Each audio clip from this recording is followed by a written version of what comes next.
So welcome back to the channel guys. और हमारे साथ आज खड़ी है Royal Enfield Gorilla 450 apex variant, जो कि रिसेंटली रॉयल एनफील्ड ने लॉन्च किया था। रेड कलर में, लुक्स ब्यूटीफुल और बाइक के अंदर काफ़ी सारे चेंजेस किए गए थे।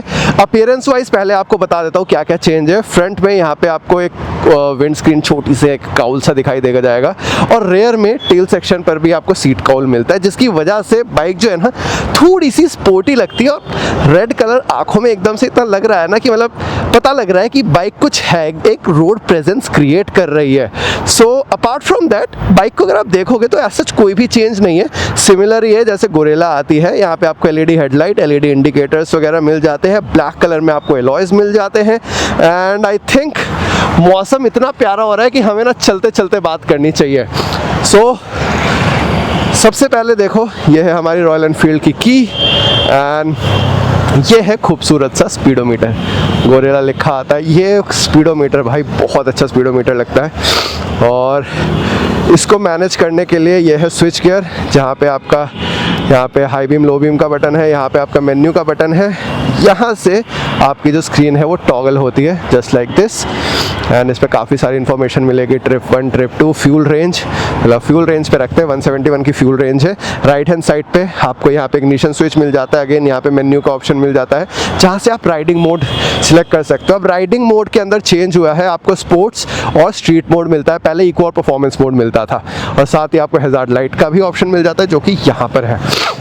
सो ऑन की जाए बाइक, आवाज़ वगैरह सारी चीज़ें सिमिलर ही है। और सबसे अच्छी चीज़ ये लगती है कि ये जो रॉयल एनफील्ड का ये वाला जो इंजन है ना, 452 सीसी वाला शेरपा इंजन, ये एक रिस्पॉन्सिव इंजन है। काफ़ी अच्छी टॉर्क जनरेट करता है, काफ़ी अच्छी पावर जनरेट करता है, और ये बाइक खुद में काफ़ी पेपी सी फील होती है। सो इंजन का कैरेक्टर इज़ लाइक कि आप थोड़ा थ्रॉटल दो, एकदम से बाइक उठने वाली चीज़ है। और हल्की है क्योंकि बाकी रॉयल एनफील्ड से कंपेरेटिवली थोड़ी सी, तो सिटी वगैरह में चलाने में मज़ा आएगा। तो बेसिकली गोरिल्ला जो है ये सिटी फोकस्ड ही मोटरसाइकिल है। एंड पावर जो जनरेट कर रही है ये 40.6 bhp के अराउंड पावर जनरेट करती है। एंड 40 Nm टॉर्क ये रिलीज़ कर रही है विथ 6 स्पीड गियर बॉक्स। एक चीज़ है कि बाइक के अंदर ना क्या बोलते हैं भाई सी, अरे बाप रे, ये तो थ्रॉटल इसका इतना ज़्यादा लाइट था कि मैं थोड़े से उसमें पुल ही हो गई बाइक बिल्कुल। भाई खतरनाक पुल है यार इस बाइक का, इतना सेंसिटिव, मतलब मैंने एक्सपेक्ट नहीं की थी ये चीज़ कि थोड़ा सा मैंने पुल किया एकदम से निकल गई बाइक। तो एपेक्स वेरिएंट को ऑल्दो मैं पहली बार ही चला रहा हूँ, और वैसे भी ये स्पोर्ट्स मोड के अंदर ही है इस वक्त। तो भाई क्रेजी ये फील बाइक के अंदर तो मज़ा आया। और हमने ना मतलब रॉयल एनफील्ड की बाइक में ऐसी चीज़ें एक्सपेक्ट करना थोड़ा सा ना कभी कभी, मतलब आप करते नहीं हो एक्सपेक्ट कि आपको ऐसी पेपी बाइक मिलेगी रॉयल एनफील्ड की। जनरली हैवी मोटरसाइकिल्स होती हैं और हल्की सी सुस्त होती है। 650 सीसी आने के बाद से जब रॉयल एनफील्ड ने देखा कि क्रेज़ इतना ज़्यादा बढ़ता जा रहा है, भैया कुछ एक नए प्रोडक्ट की तो निकालना पड़ेगा, मतलब एक R&D करनी पड़ेगी और प्रोडक्ट ऑफर करना पड़ेगा। और गोरिल्ला काफ़ी अच्छा फिट बैठता है उस चीज़ के अंदर। अब देखो यहाँ पे थर्ड गियर पर भी लो स्पीड में भी एकदम से ये जो मिल रहा है आपको पुल मिल रहा है, ये आपको ओवरटेक्स वगैरह करने में एंड सिटी राइडिंग में बहुत ही एक फन कैरेक्टर बन जाता है बाइक का बेसिकली। एंड आवाज़ आप सुन रहे होगे, ये आवाज़ आपको कनेक्ट करती है बाइक से, क्योंकि आवाज़ काफ़ी ग्रंटी मिल जाती है आपको। तो ये एक अच्छी चीज़ है, आवाज़ ग्रंटी है, स्टाइलिंग स्पोर्टी है, बाइक खुद में काफ़ी अच्छी दिखने में भी है। एंड भाई जब भी मैं खड़ा होता हूँ ना, तो जैसे फॉर एग्ज़ाम्पल यहाँ पे पुलिस वाले अंकल भी देख रहे हैं कि बाइक कैसी है। सो ये बाइक एक अटेंशन सीकर बन ही जाती है। आई थिंक ये एक बहुत अच्छा पार्ट है। और चश्मा उतारना पड़ा क्योंकि फॉग जम रहा है चश्मे के अंदर यार। वेदर बहुत अच्छा हो गया है दिल्ली का, लकीली बारिश हुई है एंड फ़िलहाल हम ब्लॉक कर पा रहे हैं। इसकी रील शूट करने की कोशिश की थी, उस टाइम बहुत ज़्यादा ही बारिश हो गई थी, बट यस अभी मज़ा आ रहा है बाइक चलाने में। अब रॉयल एनफील्ड की खासियत तो आपको पता ही है कि सीट हाइट जो होती है वो थोड़ी सी कम रहती है। 780 mm की इसकी सीट हाइट है, जो कि शॉर्ट राइडर्स के लिए अगेन कंफर्टेबल तो रहेगी, किसी भी टाइप की आपको दिक्कत नहीं आएगी। So if you are short heighted rider और एक ऐसी बाइक जा रहे हो जो पावरफुल भी हो, गोरिल्ला एक वन ऑफ द ऑप्शन जो आप सिलेक्ट कर सकते हो। ऑल द रॉयल एनफील्ड की बाकी बाइक्स भी है, बट गोरिल्ला का एक अलग ही मज़ा आ गया है सिटी में चलाने के बाद से। एंड बाइक का जो वेट है दैट इज़ अराउंड 185 kgs। भाई 200 किलो के अंदर अंदर है ना, ठीक है। वैसे तो अभी भी थोड़ी सी हल्की है बाइक और हो सकती थी, थोड़ा ज़्यादा मज़ा आता उस पर, लेकिन हाँ ये है ठीक है, मतलब मैनेजेबल रहती है। ऑल्दो जब आप चलाना शुरू करते हो ना मोटरसाइकिल को, तब आपको ये उतनी ज़्यादा भारी फील नहीं होती, लेकिन ये कहीं पे अगर पार्क्ड है, आपको आगे पीछे करना है थोड़ा सा, तब आपको लगेगा कि यस ये एक भारी मोटरसाइकिल है। अब ये जो 450 cc वाला ये इंजन है ना, ये भी आपको रिफाइंड फील होगा। मतलब फ़िलहाल के लिए मेरे को अभी तक ऐसी कोई वाइब्रेशन महसूस नहीं हुई, लेकिन थोड़ा मैं इसको खींचता हूँ।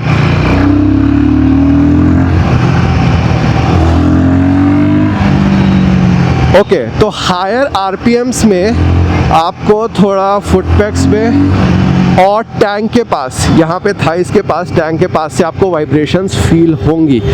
सो ये एक चीज़ है जो आपको नोट रखना है कि टैंक के पास जो है वो वाइब्रेशंस आएगी, फुटपैक से थोड़ी सी वाइब्रेशंस आ रही है। ऑल द यहाँ पे रबर्स भी लगी हुई है। एंड ये वाली जो चीज़ है ये मेरे को 650 में उतनी ज़्यादा महसूस नहीं हुई जितना मेरे को ये 450 वाले इंजन में हो रही है। इस वाले इंजन के अंदर थोड़ा एक अलग सा ग्रंट है, एक अलग सी टॉर्क है, जो कि पता लगता है कि हाँ आप एक थोड़ी सी एक स्पोर्टी कैरेक्टर वाली मोटरसाइकिल चला रहे हो बेसिकली। एंड यही वाला जो इंजन है ये आपको हिमालयन के अंदर भी मिलता है। सो या सस्पेंशन की बात करें तो फ्रंट में आपको टेलीस्कोपिक सस्पेंशन मिल रहा है और रेयर में आपको मोनोशॉक मिल जाता है। अब सस्पेंशन के लिए मेरे को थोड़े से इसे ख़राब रोड में चलाना पड़ेगा, बट ऑल्दो अभी के लिए जो डैम्पिंग है मेरे को ठीक लग रही है, क्योंकि बाइक का कैरेक्टर थोड़ा सा है स्पोर्टी, तो हल्का सा हार्ड होना चाहिए वैसे सस्पेंशन को, ताकि जो कॉर्नरिंग वगैरह वाला जितना भी सीन है ना वो अच्छे से हो पाए। और यहाँ देखो छोटा सा चार्जिंग स्लॉट भी दे रखा है, तो यहाँ से आप चार्जर कनेक्ट कर सकते हो अपने फ़ोन को चार्ज करने के लिए। और असली टेस्ट ना बाइक का, ऐसी बाइक का जो सिटी फोकस है, उसका टेस्ट यही होना चाहिए सिटी के अंदर इतने सारे ट्रैफिक के बीच में। आज ट्रैफिक पुलिस भी काफ़ी सारी खड़ी हुई है। बाइक की अगर ब्रेकिंग की बात करूँ तो फ्रंट में आपको 310 mm की ब्रेक मिलती है और रेयर में 270 mm की डिस्क मिल जाती है। And this comes with dual channel ABS, तो ब्रेकिंग परफॉर्मेंस भी जो है बाइक की अच्छी है। आपको मतलब किसी भी सिचुएशन में ऐसा महसूस नहीं होगा कि ब्रेकिंग आपको सफिशिएंट नहीं मिल रही है। ऑल्दो हमेशा एक क्या बोलते हैं एक स्कोप तो रहता ही है अपग्रेड का, बट येस अभी जितनी है मैं जितना चला रहा हूँ मेरे को सफिशिएंट ब्रेकिंग इसकी लग रही है, which is a very good thing. और सबसे अच्छी चीज़ ये कि भाई ये बाइक तो भागती भी बहुत अच्छा है। एंड यस सी ये इसका ब्रेकिंग रिस्पॉन्स कितना ज़्यादा बढ़िया है। यस तो ब्रेकिंग तो अच्छी है ही भाई, ये तो मानना पड़ेगा। और ये जो वाइड हैंडल बार है ना, इसके साथ बाइक को मैनूवर करने में, और लाइट क्लच मेरे को उतना भारी नहीं लग रहा, जो कि अगेन एक बहुत अच्छी चीज़ है। क्लच भारी नहीं है तो आपको वही जो सिटी में राइड करने वाली एक दिक्कत होती है ना हैवी बाइक से साथ या बड़ी बाइक से साथ, कि आपका क्लच भारी होता है, बाइक को चलाने में बार बार ट्रैफिक में स्टार्ट स्टॉप करने में दिक्कत आती है, वो चीज़ आपकी कम रहती है। सो ये एक अच्छा पार्ट है कि क्लच लाइट है और बाइक मैनेजेबल है। अब बाइक का एक डाउन साइड है और वो है इसका फ्यूल टैंक। भाई आपको 11 लीटर का फ्यूल टैंक मिलता है, आई थिंक 11-12 लीटर्स का ही फ्यूल टैंक है, जो कि अब ये बाइक जो भी लेगा ना, तो सबसे पहले तो भाई वो रॉयल एनफील्ड सुनते ही आधे बंदों के दिमाग में आता है लॉन्ग टूरिंग। और जब कोई ऐसी बाइक लेता है तो भाई एक बार तो होता ही है कि लंबे टूर वगैरह पे जाया जाए, बट हाँ ये है कि जब आप टूर पे जाओगे तो आपको फ्रीक्वेंट फिलिंग करनी पड़ जाएगी इसके अंदर, क्योंकि एवरेज जो है आप बाइक की बहुत ज़्यादा एक्सपेक्ट नहीं कर सकते। ये 25 से 30 किलोमीटर के अराउंड ही आपको एवरेज देने वाली है। और ये मैं आपको सिटी की बात कर रहा हूँ, सिटी और हाईवे मिला के एक्चुअली कंबाइंड की बात कर रहा हूँ मैं। सो इससे बहुत ज़्यादा आप माइलेज एक्सपेक्ट कर नहीं सकते, क्योंकि ऑब्वियसली इंजन थोड़ा बड़ा है, पावर अच्छी खासी आपको मिल रही है। बस इंडिया में ना इस चीज़ का इलाज नहीं हो सकता भाई, ये लोग घुसे ही चले जाते हैं, कोई इन्हें रोकने टोकने वाला नहीं है और ख़ुद की कॉमन सेंस भी यूज़ नहीं करते। सबसे बुरी चीज़ तो ये है कि भाई अपने अंदर एक कॉमन सेंस नाम की चीज़ होनी चाहिए कि रॉन्ग साइड आएंगे तो दोनों तरफ का ही रास्ता रुकेगा, इधर का भी रास्ता रुकेगा, इस तरफ जो जा रहे हैं उधर का भी रास्ता रुकेगा। बट है ही तो नहीं, कॉमन सेंस ही तो नहीं है इंडिया में। और राइडिंग के अंदर भाई इस चीज़ को बोलना ना, अगर अभी मैं बोल देता ना इनको कुछ भी तो मेरे से ही लड़ जाते कि भाई तेरे को क्या दिक्कत हो रही है, तू अपना काम कर। तो बस ये वाली कॉमन सेंस की बहुत कमी है इंडिया में। सो गाइस, बाइक जो है ये मैं ट्रैफिक में ही चला रहा हूँ, आप देख ही रहे हो भाई, भरे ट्रैफिक में चला रहा हूँ। एंड एक चीज़ जो अब मेरे नोटिस में और आ गई है वो है इंजन हीट। तो अभी मेरे को थाइस में जो है इंजन की हीट थोड़ी थोड़ी महसूस होने लग गई है। एंड जबकि अभी तो वेदर अच्छा है, दिल्ली में अभी बारिश हुई थी, आप देख ही सकते हो, पानी वानी आपको दिखेगा काफ़ी सारा। उसके बाद भी भाई हीट जो है वो शुरू हो गई है। अगर यहाँ से मैं देखूँ कि ये टेम्परेचर दिखा रहा है तो इंजन टेम्परेचर फ़िलहाल के लिए 60 डिग्री पर ही है, 60 से ऊपर मतलब जो ये शोकेस कर रहा है। बट यस, मेरे को तो पैरों पे अभी अच्छी खासी हीट लग रही है। और स्टार्ट स्टॉप वाली सिचुएशन ही होती है जब आपकी बाइक जो होती है ना बहुत इरिटेटिंग होती है। बट यहाँ पे काम करता है टॉर्क। अगर आपके बाइक पे टॉर्क है ना, आपको रिस्ट मूवमेंट ज़्यादा करनी नहीं पड़ेगी। आप थोड़ा सा हल्का सा थ्रॉटल घुमाओगे, आपकी बाइक अच्छा खासा थ्रॉटल दे देगी, अच्छा खासा पिकअप ले लेगी बेसिकली। सो वहाँ पे अगर कोई ऐसा बंदा हो ना जिसको हम बोलते हैं रिलैक्स राइडिंग, थोड़ा सा लेड बैक राइडिंग, तो लेड बैक राइडिंग बेसिकली होती ही यही है कि आपको खुद को एज अ राइडर ज़्यादा मेहनत ना करनी पड़े। आप हल्का सा थ्रॉटल घुमाओ, बाइक उठ रही है, आप इजी ब्रेकिंग कर रहे हो, तो वहाँ पे तभी ये रॉयल एनफील्ड की जो बाइक्स है ना वो एक्सेल करती है। और इसीलिए लोग कंफर्ट के लिए रॉयल एनफील्ड को ज़्यादा चूज़ करते हैं बिकॉज ऑफ टॉर्क। टॉर्क एक बहुत ही काम की चीज़ होती है भाई। राइडिंग पोस्चर तो है ही, लेकिन वो जो बाइक के चलने का तरीका होता है ना वो बहुत मायने रखता है। एक अच्छी चीज़ गोरिल्ला के अंदर ये भी है कि आपको 120 सेक्शन का फ्रंट एंड 160 सेक्शन का रेयर टायर मिलता है। भाई वाइट टायर है। और एक अपग्रेड ये हुआ है कि बाइक के अंदर अब आपको वर्डस्टीन के टायर मिलते हैं, जो कि पहले आपको आई थिंक MRF के आते थे, अब वर्डस्टीन के आते हैं, जिसकी वजह से, और ये ड्यूल पर्पस टायर नहीं है, स्ट्रीट टायर्स हैं। अब इसकी वजह से ये है कि ग्रिपिंग जो है वो थोड़ी सी और बेटर मिलेगी आपको टारमैक में, मतलब रोड्स में। एंड उसी के साथ ब्रेकिंग परफॉर्मेंस थोड़ी सी बेटर हो जाती है स्ट्रीट टायर्स के साथ ही कॉर्नरिंग जो है वो आपकी बेटर हो जाती है। अब सबसे मेजर अपग्रेड जो इस बाइक का है, जो सबसे मेजर चेंज हुआ है वो हुआ है इसका हैंडल बार के साथ। अब आपको एल्युमिनियम हैंडल बार मिलता है और 53 mm डाउन हुआ है हैंडल बार, जिसकी वजह से जो राइडिंग पोस्चर है वो हल्का सा एग्रेसिव हुआ है बाइक का। दैट मीन्स कि स्पोर्टी कैरेक्टर बाइक को थोड़ा सा और मिला है। एंड जो पोस्चर है वो रिलैक्स होने की जगह हल्का सा आपका एग्रेसिव हुआ है। दैट मीन्स कि अब अगर आपको गोरिल्ला लेनी है, अगर आप एपेक्स मॉडल को चूज़ करते हो तो आप हल्का सा आगे को लीन फॉरवर्ड होके बैठोगे। एंड अगर आपको अभी भी रिलैक्स पोस्चर में बैठना है तो गोरिल्ला का नॉर्मल भी आता है वेरिएंट। और ये वाला व्लॉग तो भैया बिल्कुल ही, मतलब क्या बोलूँ मैं आपको, हार्डकोर रोड टेस्टिंग ही हो गया, क्योंकि मेरे को सब दिखाई दे रहा है। गाय माता भी आ रही है सामने, ट्रैफिक भी भर के मिल रहा है, गलियों में मैं बाइक चला रहा हूँ to avoid the traffic actually. And yes, और ये चीज़ होती है प्रैक्टिकलिटी। यही ऐसी जगहों पे बाइक की प्रैक्टिकलिटी के बारे में ना पता लगता है आपको। भाई कहाँ फंस गया मैं, अरे मैं छोड़ो, गाड़ी ही फंस गई। अरे बाप रे भाई, बहुत दुख होता है, आपने नई गाड़ी ली है और सरकार की इस नाकामयाबी की वजह से आपकी नई गाड़ी कस्टमर भुगतता है भाई। इन दी एंड इंसान को, मतलब क्या बोलते हैं, नॉर्मल कॉमन पीपल को भुगतना पड़ता है भाई। अब बाइक के अंदर अगर फीचर्स की बात करूँ ना, तो ये मोटरसाइकिल मोस्टली रॉ है।